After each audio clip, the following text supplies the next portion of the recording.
Salutations peuple de YouTube. Aujourd'hui on est le vendredi 15 août. Il est 17h24 et je vous retrouve chez Ulysse et Corentin. Donc ce sont deux petits chats, deux frères dont je prends soin ici pendant un peu plus de 3 semaines pendant le mois d'août. Aujourd'hui j'ai pris avec moi un jeu qui s'appelle Impétueuse le Normand. Donc c'est un jeu des éditions Erol de Daisy et Julie Baudin, illustré par Anne Heiss. Je ne l'ai pas encore tiré, je l'avais un peu regardé au moment où j'ai fait ma présentation des achats du printemps. Oui. Je ne sais pas dans quel ordre seront tournées ces vidéos, mais soit je vous mets ici la vidéo de présentation des jeux, soit ce sera dans l'autre vidéo que je vous mettrai la présentation pour cette vidéo-ci. Je ne sais pas. Mais bref, en tout cas, donc j'ai pas encore tiré les cartes avec ce jeu, je l'ai juste déballé et regardé un tout petit peu. Mais donc l'idée ici, c'est un peu de le découvrir ensemble en fait. J'ai acheté ce jeu à la Fnac, je crois, ou chez Club. À mon avis, c'était plutôt à la Fnac. Ça change pas grand-chose, hein. C'est un jeu de grande distribution qui ne doit pas être très difficile à trouver, au pire sur Amazon, même si c'est toujours mieux d'aller en magasin. Et c'est une boîte donc, qui s'ouvre comme ceci, hein, comme un livre, avec donc sur le fin bord des petits aimants. C'est un jeu de 36 cartes, donc je suppose qu'il n'y a pas une double carte homme, une double carte femme. Et on a un livre de 288 pages, donc c'est un sacré bouquin. Je trouve ça chouette quand même pour les Lenormand. Je trouve qu'il n'y a pas, j'ai l'impression qu'il n'y a pas tellement de gros bouquins pour les Lenormand. Ils sont bons le livre. Ça a la taille de la boîte, hein, forcément.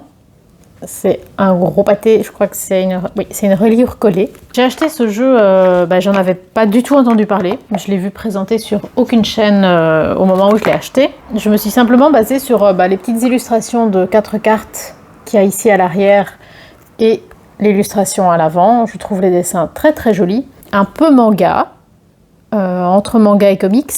Mais vraiment, voilà, je trouvais très joli. C'est des grandes cartes. Et voilà, j'aime bien les petits Lenormand, hein, donc quand il y a des jeux qui sont jolis comme ça, je me laisse tenter. C'est un jeu qui est sorti en 2025. Alors on a une introduction dans le livre, comment se servir de l'oracle. Et directement, on vous propose 2 tirages, donc le tirage de la destinée. Ils expliquent un peu tout, hein. Préparez votre espace, allumez des bougies, mettez-vous confortablement. Ils expliquent un peu tout en une page. Donc le tirage de la destinée, c'est un tirage en 5 cartes. Je trouve ça bizarre parce que... Désolée, hein, je suis peut-être un peu toujours l'emmerdeuse, celle qui dit toutes les choses négatives, mais on est à la page... littéralement la 2e page de texte. Et ils disent, prenez le temps de ressentir ce que cette ou ces illustrations révèlent en vous et ce que le nom vous transmet comme vibration et compréhension. Si c'est le premier Lenormand que vous achetez, c'est chaud quand même, hein. Je dis pas si vous avez l'habitude, why not, mais vous arrivez, vous lisez ça, qu'est-ce qu'on veut quoi, enfin bref. Et ensuite, on nous propose le tirage de 4 messagers, avec une carte qui définit le thème, et puis les 3 autres cartes qui donneront des infos. Et c'est plutôt dans l'optique de quelque chose de divinatoire. Donc, ça a l'air d'être un gros bouquin, mais je trouve ça étonnant d'avoir 300 pages de texte et de rien expliquer en fait, parce que après on passe directement aux cartes et puis on a en clair 300 pages de blabla sur les cartes et puis un petit mot sur les autrices et voilà. Donc en fait ce qui prend beaucoup de place, c'est que pour chaque carte on a les associations de la carte en question avec les autres cartes. Pourquoi pas? Mais le problème, c'est que déjà, ils vous proposent des tirages en plus que 2 cartes. Donc, bah, ça peut vite devenir compliqué. Et puis j'ai l'impression que c'est plus intéressant de comprendre les cartes et de les associer après de manière logique, plutôt que d'apprendre par cœur des textes.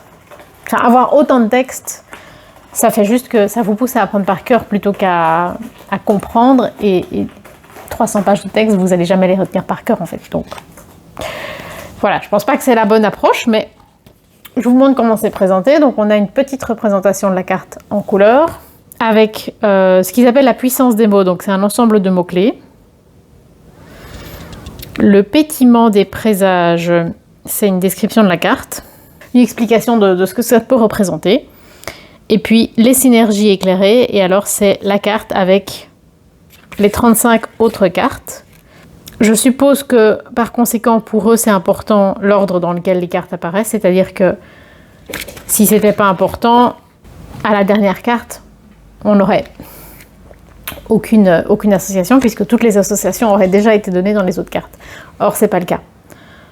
Donc par exemple si je regarde l'Amazone et le trésor, confirmation de la nouveauté, de la réussite, des opportunités. Et si je regarde le trésor et l'Amazone,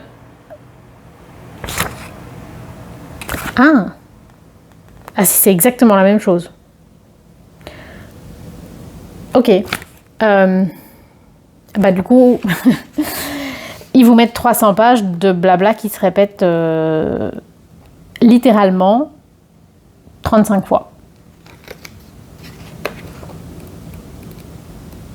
Voilà.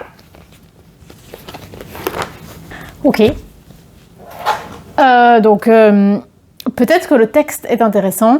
Peut-être qu'en tirage, le livre peut s'avérer utile, mais de prime abord, très surprenant et pas très efficace, j'ai envie de dire. Ce sont de très grandes cartes. On est plus sur un format oracle que sur un format le normand traditionnel. Ceci, c'est le dos.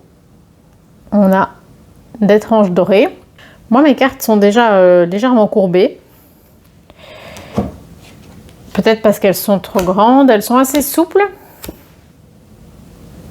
Ça l'harmonise un peu mieux, le fait de faire ça. Donc, j'imagine que oui, elles plient, mais qu'elles reprennent assez bien leur forme. Ici, elles sont dans l'ordre. Donc, après, je vais les brasser et faire le shuffle pour voir ce que ça donne. Mais ici, je vais vous les présenter dans l'ordre. Ce sont des cartes brillantes. Hop, qui ont l'air de bien glisser les unes sur les autres. Et donc, si on veut les étaler, elles s'étalent très bien. Ça, il n'y a vraiment pas de souci. Ok, on va regarder les cartes. Donc, comment ça se présente? Ici, on a le numéro de la carte. Là, on a le nom. Donc, on a un nouveau nom qui a été donné à la carte et le nom plus traditionnel en dessous, même si ici par exemple il a été mis au féminin, mais c'est quand même le nom traditionnel. Et là on a la correspondance en cartomancie traditionnelle pour ceux qui l'utilisent. Je suis toujours aussi fan des dessins, ça de ce point de vue là j'ai rien à dire et je les trouve vraiment jolis. Donc voilà, ici la première carte, le cavalier est devenu la cavalière. Je trouve ça très joli, très dynamique. Pas grand chose à dire. Le trèfle est devenu le trésor. Ce qui change quand même, je trouve, fort la signification, dans le sens où le trèfle, c'est quand même associé à la chance, à aussi une petite chance, un petit détail, une chance éphémère, brève, quelque chose à saisir. Tandis qu'un trésor, pour moi, c'est typiquement quelque chose qui reste. Donc, je trouve qu'on change un peu de signification. Après, il y a le côté peut-être inattendu, le fait de tomber sur un trésor. De fait, c'est une chance. Voilà, je trouve qu'on s'éloigne un peu, mais après, je trouve ça chouette aussi de revisiter un peu le Normand. J'ai l'impression qu'on a tendance à avoir... Le tarot, on peut le remanier dans tous les sens, et le Normand, on y touche très peu, donc je me dis pourquoi pas. Le vaisseau, c'est devenu l'Aïol. C'est quand même très très différent, hein, le vaisseau, le bateau, normalement c'est une grosse bête, c'est pas une petite barque. parce que ça évoque aussi les voyages, les longues distances, tandis qu'une petite barque, ça évoque complètement autre chose. Mais pourquoi pas. Après, j'imagine que c'est aussi cet animal hein, qu'on représente, qui lui, vit dans l'eau, donc pourquoi pas. Mais voilà, je pense que si c'est votre premier Lenormand, ça va être déstabilisant. Pas impossible, mais déstabilisant. La maison est devenue le manoir, très jolie maison, très jolie mise en scène. Ça me plaît beaucoup. Après, pour moi, dans la maison, il y a une notion vraiment très intime, très personnelle. Et dans un manoir, en général, il n'y a pas une seule famille qui habite, c'est souvent aussi une grande propriété où il peut y avoir des serviteurs, il y a une famille qui est employée, donc il y a une dimension presque plus de village que de la famille nucléaire. Mais bon, là je chicane, j'en ai conscience. Très jolie carte. J'aime bien le fait qu'il y ait des cyprès. Alors ici il y a l'arbre sacré. Ils n'ont pas mis que normalement c'est juste l'arbre, ce qui est étonnant parce que c'est quand même... Enfin oui, l'arbre sacré c'est un arbre, mais je trouve que c'est important parce que c'est comme si c'était vraiment le nom de base de la carte et c'est pas le cas. Donc je trouve ça assez joli, moi ça me fait penser à la scène dans Pocahontas de Disney.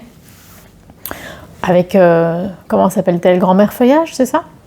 Donc, du coup, le fait de faire l'association avec Pocahontas, ça m'évoque complètement autre chose que ce qui est censé représenter l'arbre, mais... Après, le but d'avoir plusieurs jeux, ça peut aussi être justement de se laisser porter par ce que raconte le jeu, plutôt que de se dire j'ai 52 Lenormand et ils racontent tous la même chose. Donc voilà, on peut se laisser cette liberté aussi. Alors, les nuages ont été renommés en les nébuleuses. Souvent, les gens aiment bien avoir un côté sombre, un côté lumineux pour les nuages. Donc, avoir, comme pour montrer ce qu'il y a de ce côté-là, c'est les difficultés. Ce qu'il y a de l'autre côté, c'est l'éclaircissement de la situation.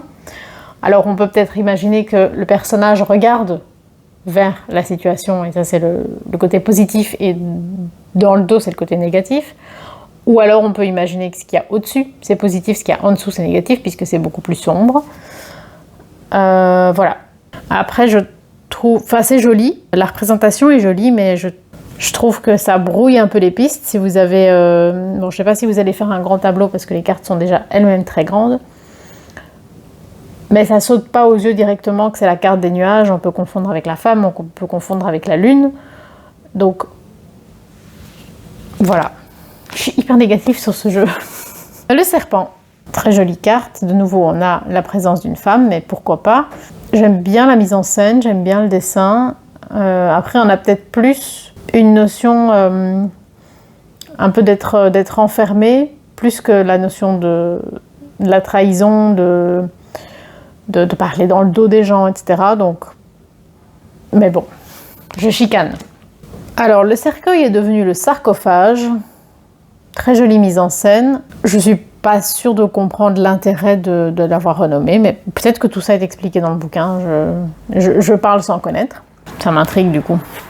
Ce qui est pratique dans le bouquin, c'est que vous avez sur le côté ici, vous avez le numéro et le nom qui est repris. Et donc quand vous cherchez, c'est facile de trouver votre carte.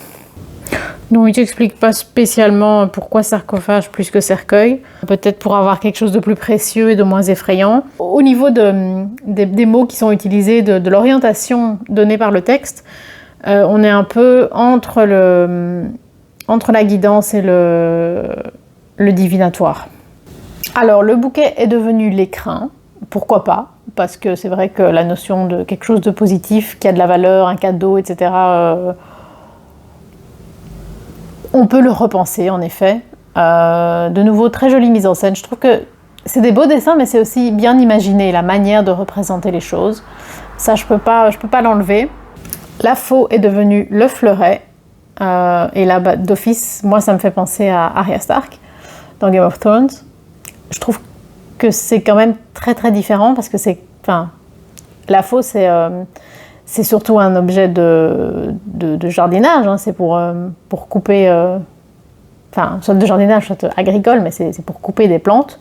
Tandis que le fleuret, c'est pour se défendre, c'est une arme. Même si on peut utiliser une faux pour se défendre aussi, à la base, l'utilité des deux objets est très différente. Donc pour moi, ici, on s'éloigne quand même fort. Parce que oui, c'est pour couper, mais c'est pour couper des gens. Donc voilà. La verge est devenue la cravache. Et d'après l'image, on est plutôt dans l'ambiance de la scène, du cirque. Et ce que j'aime pas avec cette version de la cravache, c'est que c'est orienté vers le dressage d'animaux qui n'ont pas du tout leur place sur une scène. Donc ça évoque quelque chose qui ne me plaît pas, qui ne m'intéresse pas et qui n'a plus sa place en 2025. Après, c'est peut-être l'idée sexy, sadomaso, etc. Mais j'en sais rien. En tout cas, ça m'évoque plus un spectacle ou des plaisirs que ce qui est censé représenter la verge dans le normand. De nouveau, c'est un peu tourné en positif, une carte qui est censée être difficile. Pourquoi pas? Mais déjà, le normand, logiquement, on ne le tire pas en position inversée. Donc, allez, il n'y a pas de carte positive qui va devenir négative. Donc, si on retire les cartes négatives, on se passe de la pommade en permanence, quoi. Enfin, après, vous allez me dire, le but de tirer les cartes, c'est pas de se faire peur non plus, mais vous ferez comme vous voulez si vous avez envie d'acheter le jeu ou pas. Alors, les oiseaux, c'est devenu le colibri. Moi, le colibri, ça m'évoque quelque chose de vraiment très particulier, de très spécifique. C'est un oiseau tout à fait particulier qui a un mode de déplacement et un nourrissage unique. Qui n'est pas représentatif des oiseaux en général. Et je vous avoue, je ne sais même pas si le colibri chante pour marquer son territoire ou chante dans un rituel amoureux. Donc je ne sais pas du tout. Donc normalement, les oiseaux, ça représente quand même la communication, et le colibri est plutôt connu pour la manière dont il se nourrit, en faisant du surplace. Je crois que je fignole trop, mais voilà, c'est mon avis à moi. L'enfant a été rebaptisé par l'innocente. Et non seulement on a l'innocence de l'enfant, mais on a aussi l'innocence de l'agneau. Donc c'est très très mignon. Très jolie carte, clairement, qui évoque l'innocence. Là, on ne peut pas leur reprocher de parler d'autre chose. Après, l'enfant ne représente pas que ça dans le normand, mais bon, voilà. Il a fallu faire un choix et je trouve ça très mignon. Je vais prendre de l'eau parce que j'ai soif. Le renard a été rebaptisé le renardeau. Et on joue sur le fait que le renard peut avoir deux visages, deux significations, dans l'idée de la ruse, la tromperie, que ça peut être une chose positive pour soi-même, donc l'intelligence, arriver à ses fins, etc., ou la malhonnêteté. Je suppose que c'est ça que ça veut représenter, cette dualité ombre-lumière. C'est vrai que j'aime pas trop assimiler la carte du renard à quelque chose de trop négatif, déjà parce que j'adore les renards, et même de manière générale, en fait, j'aime pas, dans l'imagerie populaire, j'aime pas la manière dont on résume un animal à une caractéristique que je trouve souvent très aléatoire. Vous allez me dire, c'est la base même de la symbolique. Ben oui, je la remets en question. Donc voilà, pourquoi pas proposer cette réflexion autour du renard. Maintenant, pourquoi un renardeau par rapport à un renard? Et surtout, il n'y a rien qui indique dans l'illustration que c'est un renardeau. Au contraire, il a ses couleurs d'adulte. Parce qu'il faut savoir que c'est les renards adultes qui sont roux. Les renardeaux, quand ils sont tout petits, ils sont tout bruns. Donc, je suis dure avec ce Lenormand. Il est super joli et je suis hyper dure. Mais en même temps, plus il y a de jeux, plus on est critique et plus on a vu de choses, plus on s'attend à de la qualité, en fait, j'ai envie de dire. Même si les illustrations sont super. Ça, j'aime vraiment beaucoup ce que je vois. Alors, l'ours est devenu la grande ours, donc en référence à la constellation. Pourquoi pas? J'aime encore bien la notion, parce que dans la carte de l'ours, il y a aussi cette vision de la maternité, de la protection, qu'on peut tout à fait associer aux étoiles. Donc, pourquoi pas? Après, je m'y connais pas super fort en astronomie, ni en astronomie, ni en astrologie, donc je sais pas si la grande ours est censée représenter quelque chose de plus particulier. Est-ce que ça a vraiment un lien avec la carte de l'ours? Je ne sais pas. Mais voilà, c'est ce que c'est. Et il y a vraiment souvent une femme qui est représentée. Par exemple, bon, sur le renard, il n'y avait pas de femme, mais ici, en général, on n'a qu'un ours, et ici, on a la présence d'une femme en plus. Pareil, il y avait dans les nuages. Pareil pour les oiseaux, il y avait la présence d'une femme. Donc, j'imagine que ça fait partie du thème. C'est un peu dans le contexte, hein, mais voilà. Est-ce que c'est l'étoile ou est-ce que c'est les étoiles? Vous allez me dire, c'est une question méga basique, mais dans le tarot, c'est l'étoile, ça c'est sûr. Mais est-ce que dans le Lenormand, c'est les étoiles nécessairement? Je ne sais plus. Voilà, de nouveau, le fait d'avoir un personnage, ça rend, je pense, la lecture un peu plus difficile. Si vous avez plein de cartes, ça permet moins facilement, je pense, d'identifier la carte directement. Après, si vous utilisez beaucoup votre jeu, vous saurez très bien que ça c'est la carte des étoiles, donc ça ne posera pas de problème. Voilà.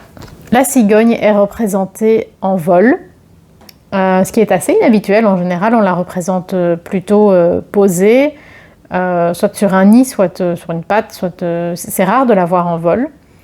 C'est assez chouette. Du coup, je trouve que ça entre potentiellement plus en conflit avec la carte des oiseaux. Mais pourquoi pas? C'est joli, je trouve, c'est bien fait. Le chien est très belle. Enfin, la carte du chien est très belle. Très tendre. Alors, la tour est devenue le phare. Quelque part, je ne peux pas critiquer parce que je suis en train de réfléchir à la création d'un petit Lenormand.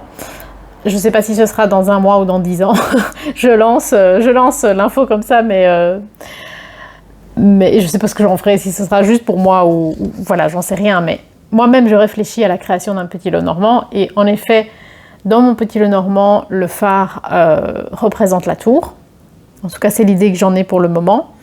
Je ne suis pas sûre que ce soit un bon choix parce que, limite, le phare représente plus l'étoile que la tour. En tout cas, dans la signification du petit Lenormand.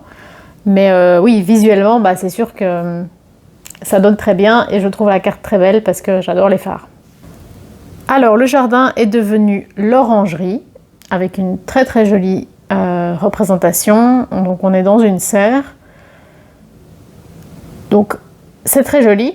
Par contre, quitte à renommer le jardin, j'ai l'impression que ça a été renommé pour pouvoir faire cette jolie illustration, mais le fait de le renommer n'apporte pas spécialement d'intérêt dans la signification de la carte qui est liée à la rencontre des gens, le domaine public, les relations, etc. Donc, pour moi, ça évoque plus, par exemple, un luxe, un plaisir, un lieu dont on pourrait être fier, plus que des relations. Mais c'est peut-être moi le problème en fait. Dites-moi ce que vous en pensez. Le mont est devenu les falaises. Pourquoi pas? Là, je pense qu'on garde vraiment, on garde un peu la même signification, même si souvent les falaises, on peut le voir en étant d'en haut. Mais là, le personnage est en bas, donc en effet, ça garde son sens. C'est très joli d'ailleurs. Alors, les chemins n'ont pas été renommés. On voit que c'est surtout l'idée de l'orientation. Alors, le premier mot, je n'arrive pas à lire ce que c'est, mais après, ce qu'il y a écrit, c'est le temps à réflexion. Ce qui, pour moi, est un peu différent de la notion du Lenormand, mais voilà, de nouveau, pourquoi pas. Chacun sa vision. Les souris qui ont foutu le bazar, qui ont renversé les fleurs, qui grignotent tout. On n'a peut-être pas cette notion de réserve pillée, c'est plus un peu une notion de chaos, mais pourquoi pas. Le cœur, qui est très joli, mais j'ai l'impression que la présence des fleurs peut facilement brouiller les pistes par rapport au bouquet. D'autant que la carte du bouquet n'est pas bouquet, mais c'était quoi l'écrin. Donc voilà, je suis pas sûre que c'est le meilleur choix esthétique, mais c'est très joli. L'anneau a été renommé l'Alliance. Bon, ça, je trouve que c'est pas plus mal parce que ça évoque d'autant plus un engagement, un contrat que n'importe quel autre anneau. C'est plus direct, disons. Le livre s'appelle Le carnet secret. Pourquoi pas? Après, je trouve que dans la notion de carnet secret, on a justement la notion du secret et pas spécialement la notion de la connaissance de manière plus globale. Donc, je suis pas sûre que ça clarifie quoi que ce soit. Et sur cette carte-ci, je trouve que l'illustration fait très très cheap. Ça fait très le truc fait sur PC vite fait en fait. Alors que toutes les autres illustrations, j'aimais encore bien. Ici, j'aime moins. La lettre, qui a une dimension de quelque chose de très tendre, très important, peut-être plus que simplement la lettre, mais pourquoi pas. L'homme est le gentilhomme. Très belle illustration.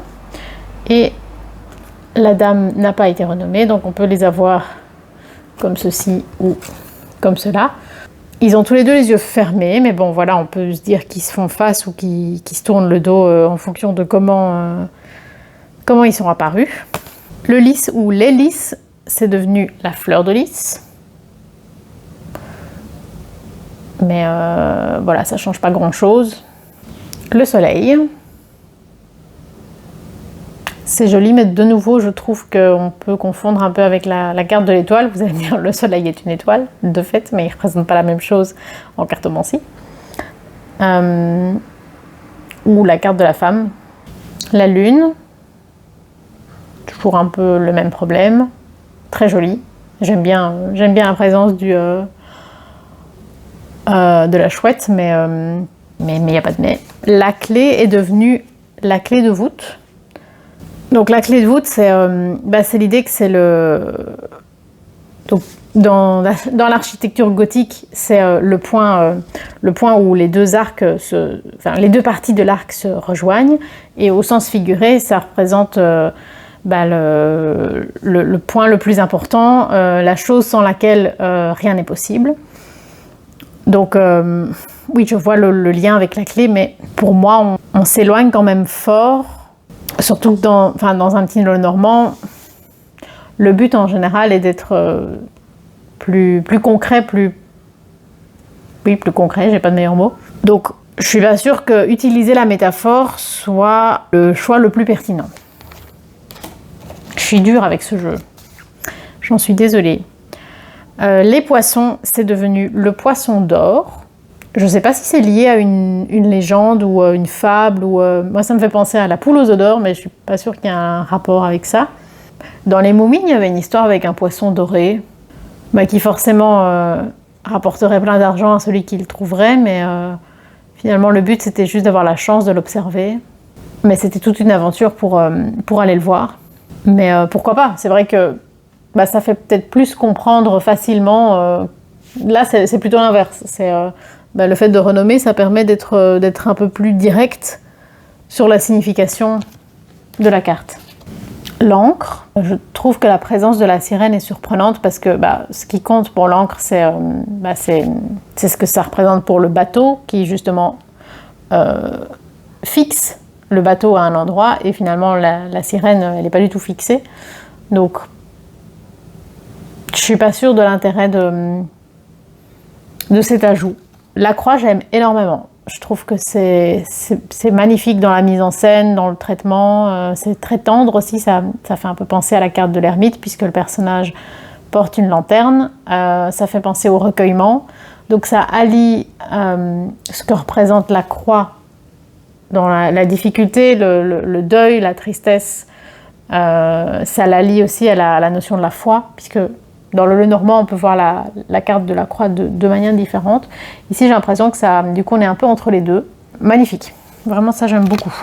Je vais vous tirer une carte et on va voir ce que ça donne. Donc, les cartes sont tellement grandes que... Ouais, non, non, elles sont pas très épaisses, donc je pourrais les tenir comme ça. Elles se brassent bien, elles glissent bien l'une sur l'autre. Par contre, pour le shuffle, je vais le faire dans l'autre sens pour pas aggraver la courbure des cartes. Un peu les redresser, en fait. Lise et Corentin sont en haut. Ils restent pas souvent avec moi, les petits chats. Et nous avons la faux, qui a été renommée en fleuret. Alors, les mots-clés sont le renouveau, la récolte, la fertilité, la maturation, la prospérité, la fin et la renaissance, rebondir, la résilience, la transformation, la restriction, le dépassement de soi, surmonter les épreuves, se frayer un chemin, faire du tri, élaguer ses pensées, se déconnecter, se détacher.